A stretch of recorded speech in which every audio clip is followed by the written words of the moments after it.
Welcome to Faith and Freedom. For the next few minutes, we hope to inform, inspire, and encourage you as we discuss the legal victories and challenges to your fundamental freedoms and religious liberties.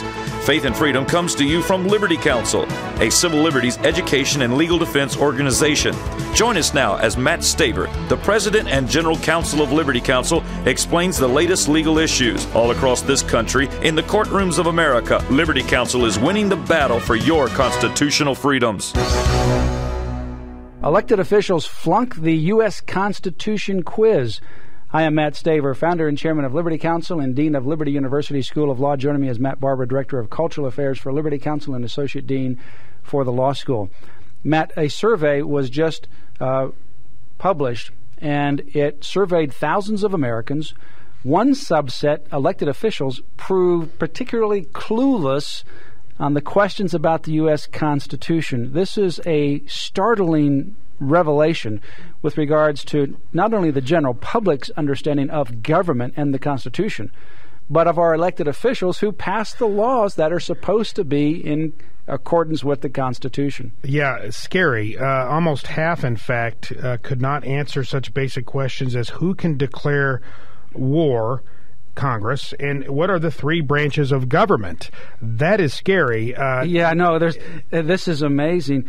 49% of elected officials, less than half, these are elected officials now, they're serving. 49% of elected officials could name all three branches of government. That means 51% of our elected officials could not even name the three branches of government, legislative, executive, and judicial, compared with 50% of the general public. So the general public was 1% has a better higher. grasp. And you wonder whether they think the three branches of government are Republican, Democrat, and Independents, or maybe Tea Party, or us, them, and somebody else. Well, this would explain certainly some of the socialist nonsense that we see coming out of Congress and being signed into law by the President of the United States, such as Obamacare, as we talked about earlier in the week. But real quickly, let me read. We have to keep in mind here that to serve in the United States Congress, you take an oath of office. You swear on the Bible to defend the Constitution of the United States, quote, against all enemies, foreign and domestic, that I will bear true faith and allegiance to the same, that I take this obligation freely without any mental reservation or purpose of evasion, and that I will well and faithfully discharge the duties of the office on which I am about to enter, so help me God. That is the oath of office to enter into the United States Congress. Well, if you don't even understand what the Constitution says or what the Constitution means, A, how can you swear to uphold and defend it against enemies, foreign and domestic? And B, how can you do it without mental reservation? I would say the lack of understanding is in and of itself a mental reservation. This, you have to laugh at this, but it's really not a laughing matter. It's scary. A serious, scary problem. The Intercollegiate Studies Institute actually conducted the quiz of over 2,500 adults, asking 33 basic civics questions, many taken from the nationally recognized instruments like the U.S. citizenship exam. So these are people who are coming to America. Some of these questions are being asked of them as part of their citizenship exam. This is like basic stuff, including 10 questions related to the Constitution. Of the sample size, 164 people identified themselves as having successfully been elected to government office, whether federal, state, or local positions. But that subset of those elected officials performed poorer than the national average, which itself performed poorly on questions about the government.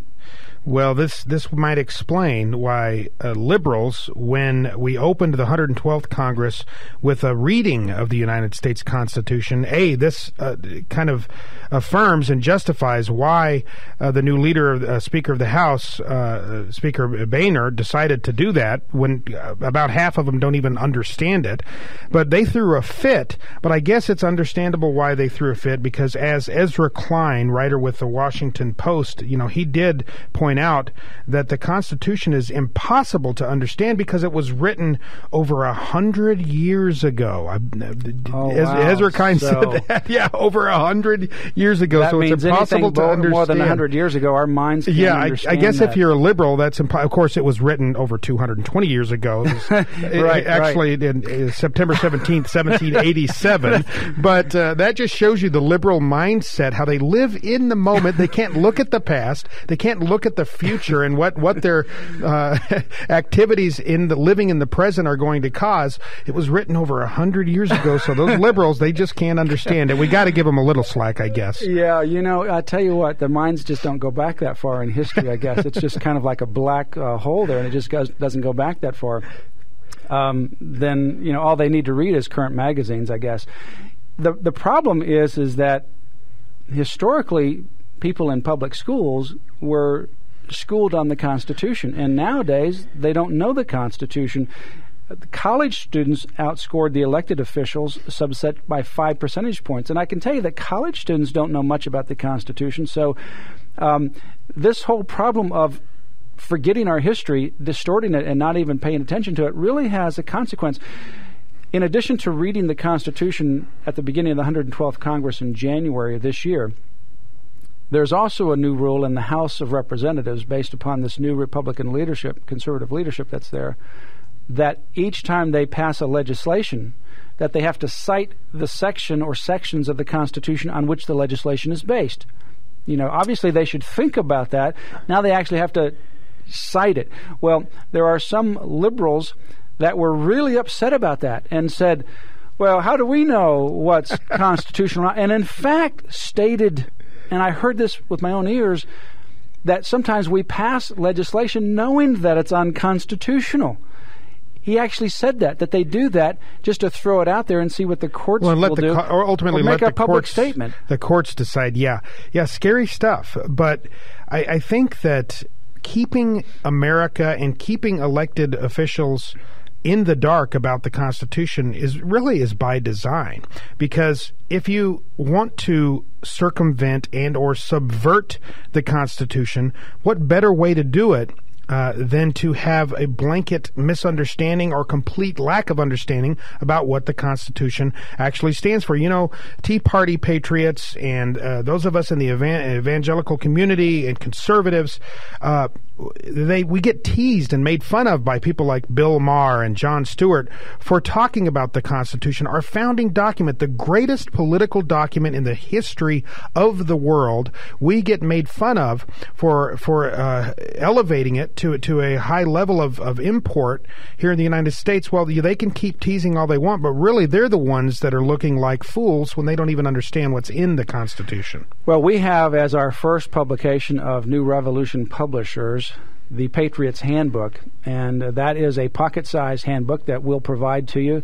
Give us a call at Liberty Counsel. It has the Constitution of the United States and the Declaration of Independence and Patrick Henry's Give Me Liberty or Give Me Death speech delivered in 1775 on March the 23rd at St. John's Church in Virginia. That was a powerful message about the reason for this country moving into the revolution and to have this rule of law that we have enjoyed and that has birthed the greatest nation on the planet in terms of power and liberty and all the other blessings that flow from it.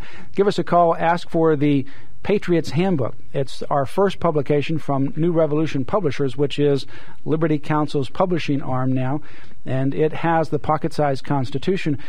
The Constitution seems to be coming back in vogue, which I believe is a good thing.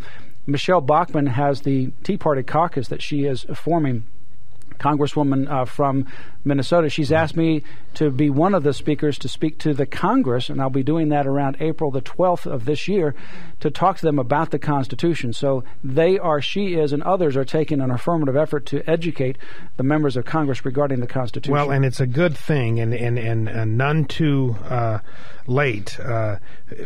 Another example, 15% of officials answered correctly that the phrase, quote, wall of separation appears in Thomas Jefferson's letter to the Danbury Baptists, not in the United States Constitution. A whole 15% thought that the words wall of separation was actually in the Constitution. That helps explain why we deal with a lot of the issues we deal with at Liberty Counsel. Yes, that's right. And in fact, here's another one. 20% of the officials thought that the Electoral College was a school for training those aspiring for a higher political office. It's not a physical building. It's not an educational institution, people. Read the Constitution. I love liberals. Give us a call at Liberty Counsel, 1-800-671-1776. Visit lc.org. Ask for the Patriots Handbook. Give it out to your friends and give it out to your elected officials. Then they'll know, hopefully, that it's not a college. It is a process. Call us at 1-800-671-1776. Go to Liberty Counsel's website, lc.org. Ask for the Patriots Handbook. It has the Constitution and the Declaration of Independence, and it's about high time that we understood the importance and meanings of those documents. Call us today or visit lc.org. You have been listening to Matt Staver of Liberty Counsel. Our hope is to encourage and inspire you to stand up for your faith, family, and freedoms. We can accomplish a lot when we work together. Get informed and get involved today. Sign up for our free monthly newsletter, The Liberator. We will send it out to you free of charge. Stay informed with our Liberty Alert email update. Just click on the website at www.lc.org or call us at 1-800-671-1776. Tune in next time to learn more about your rights right here on Faith and Freedom.